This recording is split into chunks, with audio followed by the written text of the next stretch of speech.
We're gonna start building our website by installing that theme, Ocean WB. Get to your WordPress dashboard and go to Appearance, then Themes, then search for Ocean WB. Once you find it, install it. After you install it, you're gonna press on Activate that theme. Okay, now it's activated. We're gonna go to our plugins to install new plugin called Elementor.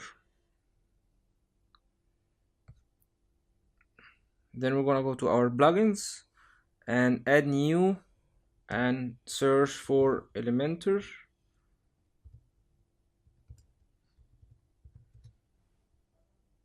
And we're gonna install that plugin, Elementor Page Builder.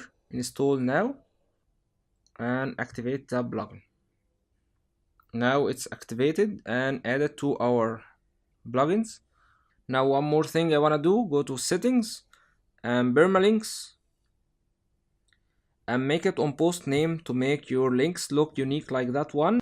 It's very good for your SEO ranking later, and gonna save it.